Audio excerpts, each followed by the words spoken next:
Welcome to Liberian Worldwide, a show where we highlight cream of the crop Liberians who are making waves in their respective industries. I am your host, Othelia Joy, here for your enjoyment.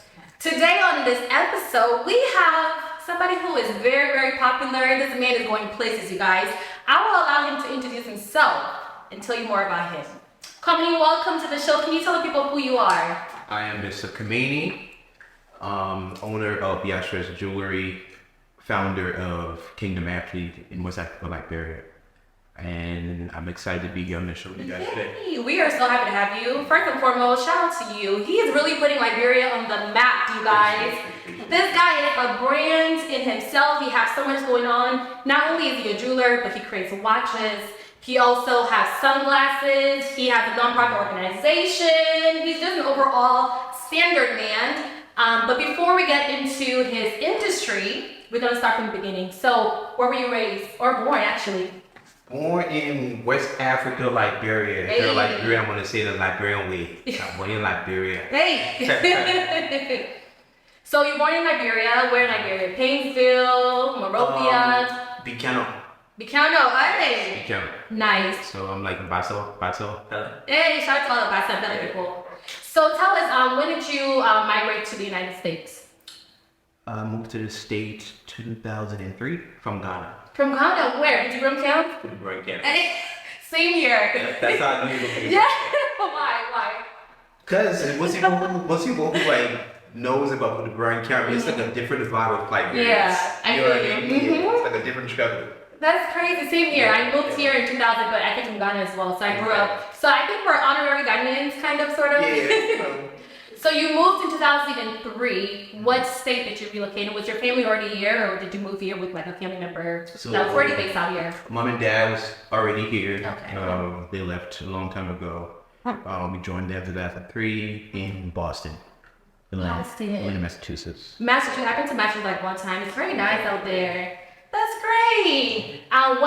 Was it really challenging assimilating into the culture? Because I know us when we come here very young, our accents are really thick. People get picked us up. We call it booty scratchers. Yeah. So how was the assimilation process? You know, for me, it wasn't as hard to adapt. Mm-hmm. I'm one of those Liberians that migrated a lot due to the war. So from Liberia to Ivory Coast and then Liberia to Ghana. So you was forced to adapt and like fit in. And so when I came here, it was a little bit different only because of the weather. Right. It was too cold here? Yeah, it was a little bit cold. Boston was like right where the coldest state. Oh my gosh. But it was cool. Fitting in was okay. The area that I was in was like big with like gang violence. But I'm Liberian, so I've had like violence is like it's familiar. It's familiar. But I was able to figure it out, like Right. you know, the importance of staying away from that. That's you good. know? No, that's good. I love that you didn't fall victim into Yeah. the violence. Because as you said, you come here, you kind of assimilate into the culture, but you stuck to your roots, which is so important. Shout out to your parents. Shout out to them. Speaking of family, I know that you have, 3 brothers? You guys Yes. are called the Kwame brothers. You guys are designers. Can you talk about the bond between you and your brothers? Oh man, brothers, man, they're like we have they're like my warriors kind of a thing. We went for the battle of the life together. Aw. So on that journey from leaving Liberia, going to Ivory Coast, and then going to Ghana, then going back to Liberia, then going back to Ghana. We didn't have our parents, so like we was everything pretty much. So like the bond is like really Very strong. Yeah. Brothers keepers. So where do you fall? Are you the oldest, the middle, the youngest? I am. We actually, I would say that we actually was 5 one passed Aw. on the journey. I am. Oh crap, too many. I think I'm the Fair enough. Okay. So you're right in the middle. Yeah, right in the middle. That's great. It's always great to see like a family bond. And I know you guys even have a brand called the Kwame Brothers, Yes, right? we So do. that's great. I love that. So you mentioned that you moved here, then you moved back to Liberia, and then back to Ghana, then you came back again? No, so like, so when the Ivory Coast, basically the Civil War, Okay, right. There's war, so you leave, and then when things calm down, then you go back, Right. and then the whole journey was trying to get to America to our parents. Right. So Yeah. It's funny because my story is very similar. I was born in Ivory Coast and then I was raised in Ghana, but I was conceived in Liberia. Okay. But because of the war, we're all leaving and migrating. You're like partially to Liberia. It's okay. I am from Liberia. That's the thing. And I am from Liberia. It's not my fault that because of the war. I would have been born in Liberia now. I hear you. Wow, such an amazing story. So I want to get into the jewelry because that's where you first started to put yourself out there. You started doing jewelry. You had a brand called Yeshua, which means Jesus. Yes. Jewelry. So what got you into like making jewelries? I've never had a passion for doing jewelry. My degree is in youth ministry. Okay. So, Pastor, hey. fun fact, I'm a qualified pastor. Okay, I'm gonna call you to marry me off, okay? But I was really big on just like learning about the gospel. I had seen a lady with a key on her neck, and I was like, it's really nice, but I'm a person that is like, I love to add meaning to things. And I'm like, that key's dope, but there's no meaning to it. Right. So if I could put a cross on there, it would mean something much more. And so I'm like, yo, let me go try to find that online or somewhere. And I looked all over online, realized there was not a thing that was existed. So I created it. And then from there, this is the short story. From there, then I'm like, okay. So I'm trying to understand. So you saw me wearing a necklace with a key, but you wanted to add meaning. So like when you say you tried to, like, what did you create? Was it like the process of how to create like a jewelry or? So because she had that key on, that was already a jewelry. Okay. And I had, this is a very important part of the story. My now wife got me a cross that I was wearing on my neck. Aww. So I had the cross on my neck already. Okay. So it kind of connected. I'm like, okay, if I can just make the top of that a cross, then it all makes sense. In the process of trying to find that product or create that product, I went to a lot of jewelers to try to make a piece, and then now that I'm a well-known jeweler, I would understand why they treated me, how they treated me. I went up to silver stuff in high school. My budget was like $300, and it's like everybody turned their nose on me like that. We don't have the time. So I kind of took that as a challenge. Like, I want to show me how to make this jewelry. I'm gonna figure it out. Right, I'll do it myself. So just to cover myself right in that stage, found a way to make it. I found a company in New Mexico back then. Just didn't know much. Lost a lot of money working them trying to create the right piece. But when I finally created the first piece, people liked it, and I had more. And people started asking me like, "Hey, how can we get more of your piece?" And I started making more. Yeah. And people was like, "You have a business license?" And I'm like, "What? I need a business license?" Right. But I literally just feel my way through the business and learning, you know. When it's meant to be, it will be. God will literally create a space for you. So you technically you went through this, you said a Mexican company, and they kind of showed you how to create it? Because I want to know, like, how did you learn to put jewelry together? And like, so this is at the beginning stage before I even got my foot in the door. Okay. So the company that I was with, they're called like a casting company. Okay. I can't give too much information now, but right. Gotta pay for that information. Yeah, free. It was a casting company. The casting company is a company that like basically like print your design. Okay. Right. So like if you have a drawing, you want to print it, then go see the CAD. It's a long process. And that stage was done when I finally seen the final product. I was so amazed that it happened. I'm like, oh, this is dope. I want to make more product that have biblical meanings behind it. In the process of like learning their process, I did some research on like how can I become a CAD designer. And then I realized back then it was like $15,000, and I was like making $7.50, pushing cars in the history. That's not happening. Right. To make a long story short, I listed all the local jewelers in my area, and I contacted all of them. Walked into the store like, hey, I have this idea. I knew most of them didn't have the machine that I wanted, the program. So I just go there and try to figure out if they had it. The one guy, Jamie Butler, opened up a store too. They taught me everything. Back then I was working a night shift job, and then I would go in the morning and go to his shop to learn the program for free. So he wasn't paying me. It would just be like, I understood the value of the lesson he was going to be teaching me and how much it was going to add on me. And so I decided to work with him for free for about 6 months. And then after I learned everything over the years, it's like...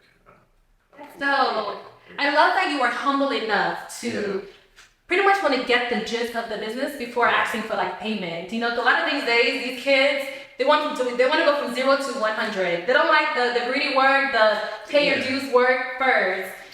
For me, I would say I was hungry. Yeah, I was hungry. You know, like if we got the Liberian background, we hungry for success. You know what I mean? So I was really hungry to obtain that information and then use it to just on my advantage. Love it. So, from amateur to professional, how long did it take you? Oh boy, I'll tell you a funny story. So when I first started, I told myself there was this company. There was like this, I don't know if you guys know, but it's like a silly band. You know, remember the silly band? I don't. So there was a silly band that was out, and it was like this multi-million-dollar company, and they were out of nowhere. And I'm like, yo, I'm trying to, I want my stuff to be like this too. Right. I want to put my stuff in Walmart, put it in this Christian bookstore. So I was focusing on the supplier aspect of business.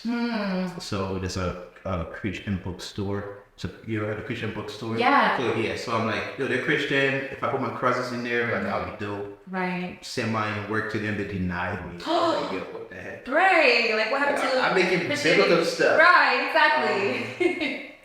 So when they denied me, I reached out to Walmart, and I don't talk about this much, but yeah, I reached out to Walmart. I got my product to like the district, well, it's up to district manager or whatever it is. They approve it to put the product in one location. When the product does good, then it goes into other Walmart location. But just the money that I need out of my pocket to just even like get that process and ensure it myself. I'm just like, yeah, this is not gonna work. So I ended from that perspective. Then I started focusing on what if I could just do my own thing, like big brands. Right. So I stop me because I'm gonna keep talking. Right. No, you're talking. No, you're making sense. I'm loving the conversation. I just want to know, do you have a favorite jeweler that you ever made? Like something that you've made that was so significant to you personally? Of my favorite jeweler, man, I think my favorite jeweler is Mr. Koimene. Oh, okay. Yeah, it's myself. Yourself. I'm talking about like a piece that you created. Yeah. Someone that inspired me was, what's his name? Ben Baller. Okay. Yeah, he has a really powerful story. I'm this weird guy that like do research on people. And that's not weird. That's called a smart man. Yeah. Making it humble a little bit. But I would like, I feel like in America there's a blueprint to everything. Yeah, for sure. You gotta figure out someone else's blueprint, then it just only you put in the work to obtain familiar success. Right. And so I did a lot of research on Ben Baller. That's good. Ben Baller, he does sound very familiar. But it looks like your hard work has obviously paid off because I saw on your social media that you are the official jeweler for one of the biggest Afrobeats artists. Yes, Ira Star. So can you tell us, like, how did that come about? Just being hungry, man. Like, yeah. I can't tell you my secret though, but tell us like I'm the person that play like serious offense on business. I want to be the biggest African known jeweler. Yes. And so for me, it's like, how can I do that? Yeah. Biggest African artist. And so we're reaching out consistently. Promotional products for sure. And then just getting my foot out there, like, hey, this is what I am, this is what I do, this is how I promote you with your brand.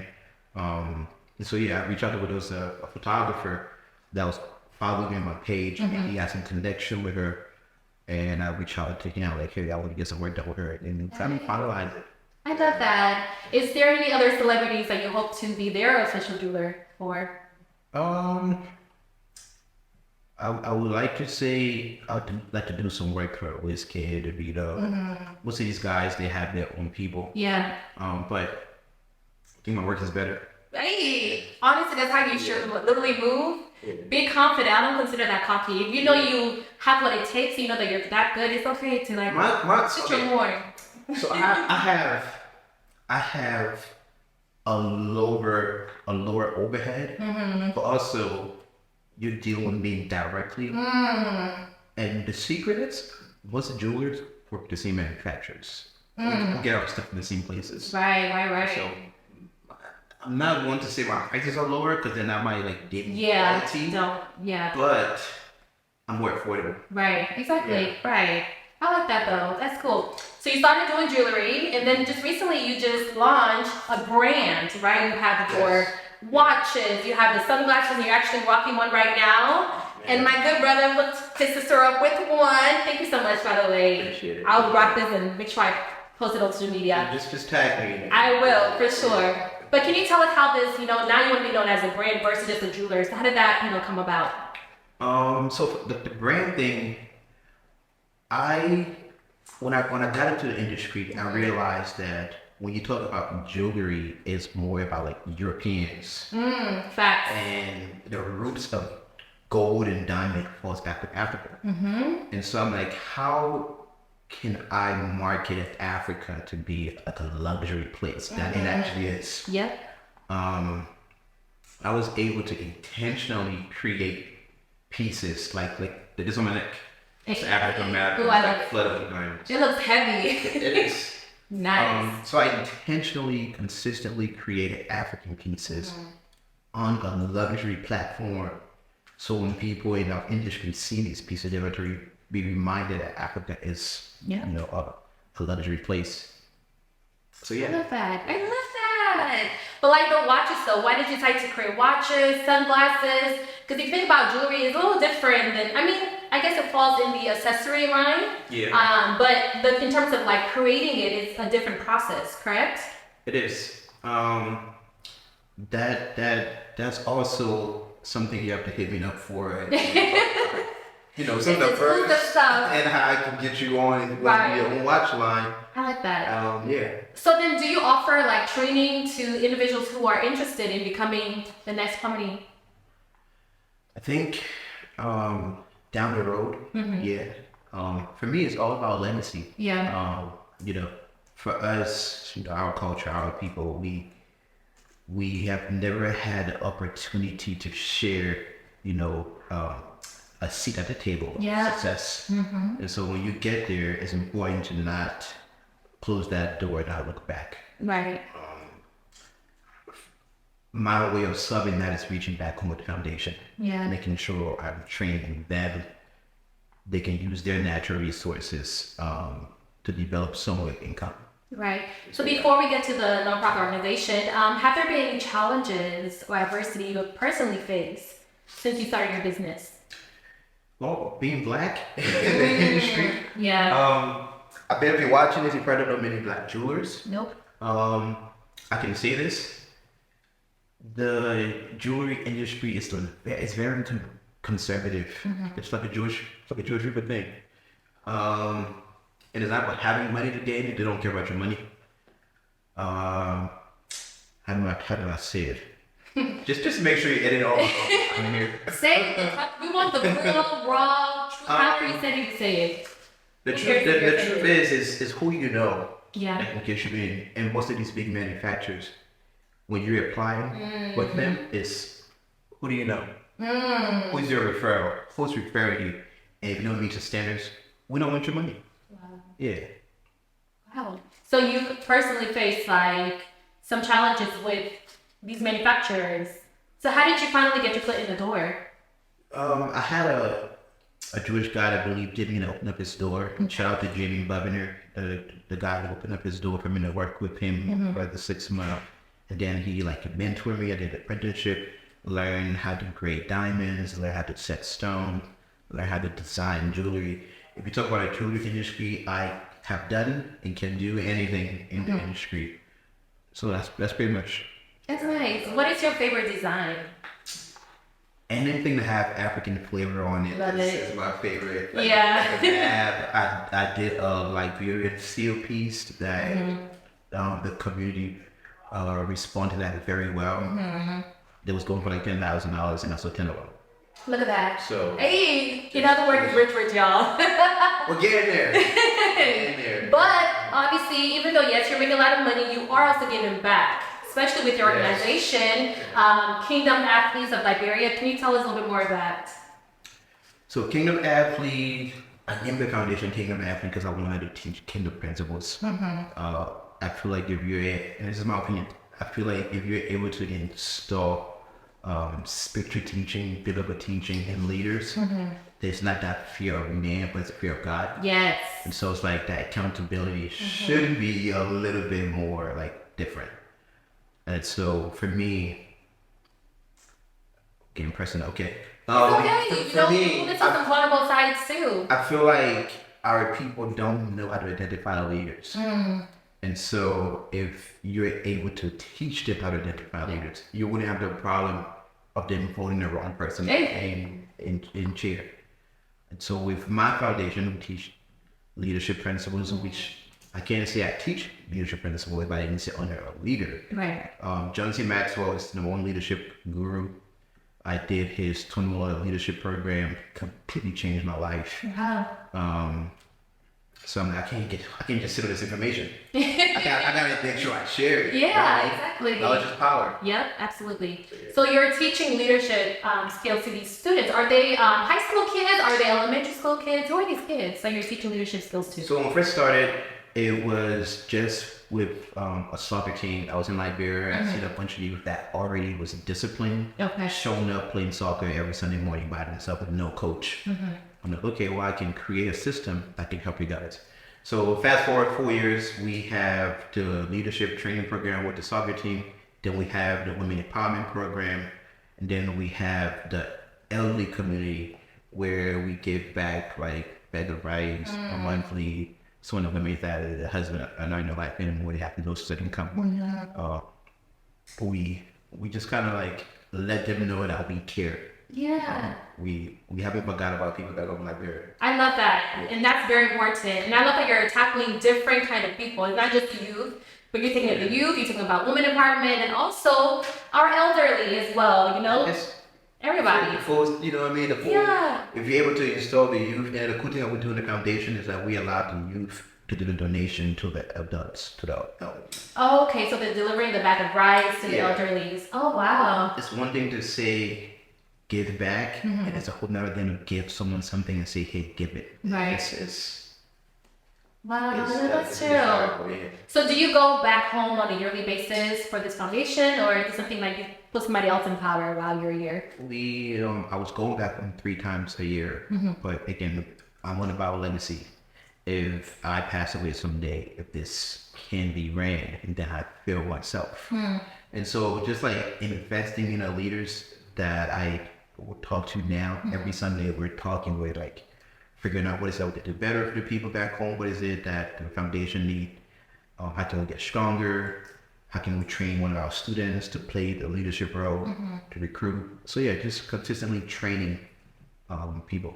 Okay, that's good. Wow, you have a lot of layers. I just don't talk about it. Yes. I just don't talk about You're it. so humble. You need to tell more people though, because obviously you have a lot going on that Liberia needs to really be aware of. You're really taking us to the level, and that's why I love shows like this that Liberian World Wide have put on, is to really showcase Liberians who are doing great things in our community. Us Liberians, we tend to like, gossip and all these chit-chat. That's what tends to go viral, but like we have like jewelers out here. She said we. I'm not a part. We're all Liberians, We're all Liberians, and that is some kind of credit, but it's important that we highlight people who are doing amazing things. So before we end this segment, I have a little fun game that I would like to play. Okay. So it's called highs, lows, and then meet a mistake. So meet a mistake means something random. Okay. So we'll start with the highs. So anything high that you want to discuss, tell us about, anything in the upcoming that you'd like to share? I have a really high-end piece that I am dropping pretty soon. I'm very excited about that. It focuses on the luxury in Africa. That's my thing. Luxury. Okay. We are luxury people. Yes, we are. Thank you. Africa is full of luxury, man. Oh my gosh, the gold, the diamonds. We're not just poor, my people. Even though that's what America loves to show, but come on. We just gotta market ourselves. We just have to market ourselves. Well said. That's what it is. All right, well, that's great. Great highs. I can't wait for that exclusive brand. Okay, I'll be the first one in line to purchase and actually have an idea what it looks like. Thank you for sharing the exclusive. Yes. And you like it, right? I love it. Oh my God, I love it. My friends will love it. My mom, everybody. Man, my husband, whoever you are, you better purchase that, okay? All right, so what about the lows? Any lows that you're experiencing thus far?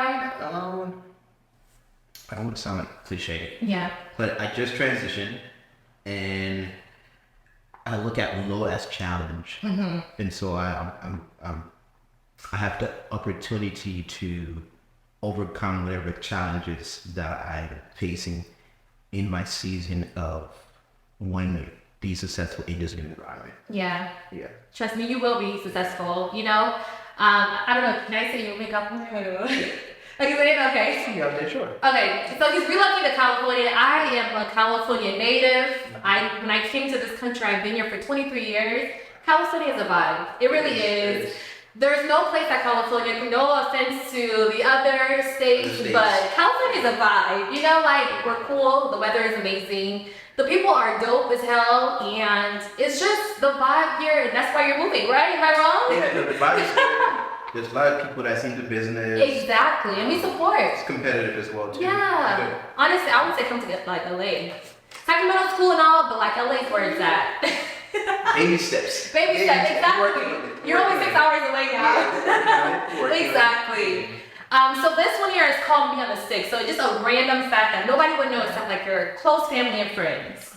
Oh, random facts. Like I'm like super private, so random facts. I think I said it earlier. Like most people wouldn't know that. Like certified pastor, minister. Yeah. Yeah. Got my degree. That is so okay. So being a pastor and a jeweler, those are two different things. So like, what happened in that journey? Because you must have desired to be a pastor at one point in time. Nobody just wake up and decide to get not a license, but like a certificate, a degree in pastoratory or whatever they say. And becoming a pastor. Let me change it. Maybe the pastor. I would let that term pastor. Pastor, a minister. Minister. Okay. Yeah, that. I missed the question. So the question is like, what happened? But yeah, the transition from a jeweler to pastor, because that's just two different things. It seems like. Okay, so here is the main reason that I choose to focus more on business. Our culture, when you talk about the gospel, when you talk about Christianity, once you say Africans, corruption comes up. Where most of our ministers, not all of them, have misled people with ministry by taking their funds, taking their money. So for me, I told myself, if I'm ever gonna go that route, I'm gonna make sure I have a source of income, so I'm never in that place to mislead people because I'm like financially uncomfortable. Right. Mr. Koimene here. And this is Othelia Joy, and we just had an exclusive interview with Liberian Raw Ride. Make sure to keep it locked here.